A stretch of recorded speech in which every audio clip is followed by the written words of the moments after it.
I'd just like to know how you feel about lecturing about in front of different groups, wanting different parts of you, like academic person, the general activist, the globalization, the critical person, and I don't know. You understand my question. How does it feel, and what is the situation like? Personally? Yeah, it's personal. Well, no, look, if the world would go away, I would be perfectly delighted to concentrate on intellectually interesting and challenging questions. Okay. So, like an artist would like to, I'm sure you'd like to spend your time on challenging projects. You know?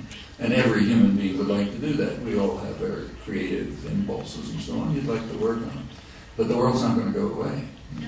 So there's conflicting pressures and demands. And you have to just decide for yourself. I mean, how much time am I going to spend going to concerts, and how much time am I going to spend trying to help the homeless?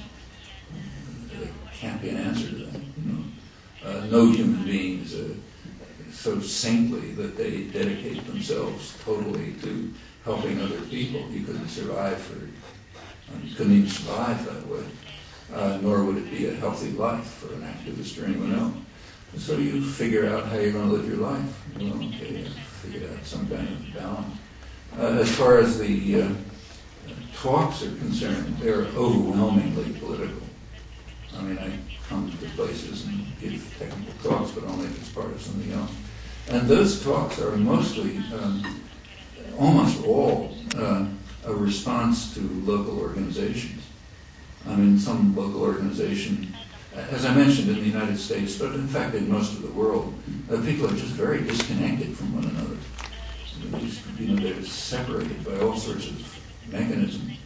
And one of the points of having big meetings where a couple thousand people come together, or even a couple, maybe 50 even, but it's usually thousands by now, is people just get to know each other. I mean, people who are working in one part of town find out that somebody in another part of town is doing something similar. And a lot of the speaking is, especially in the United States, is that. It's initiated by local organizations.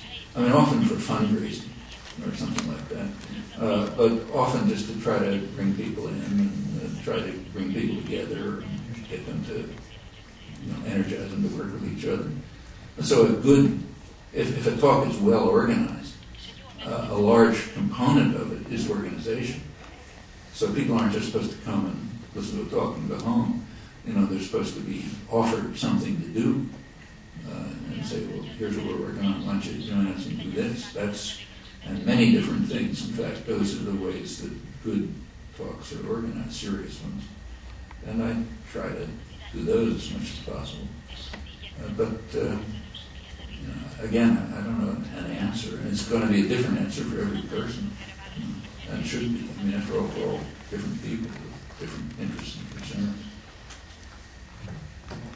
Thank you very much for your answers. We'll do our best today to have not just a talk like this, but to bring as many people in our organizations and networks as possible through our little leaflets out there and through talking to each other at the stand out there. So be involved, get organized. I'd like to thank the audience for their attention and their questions.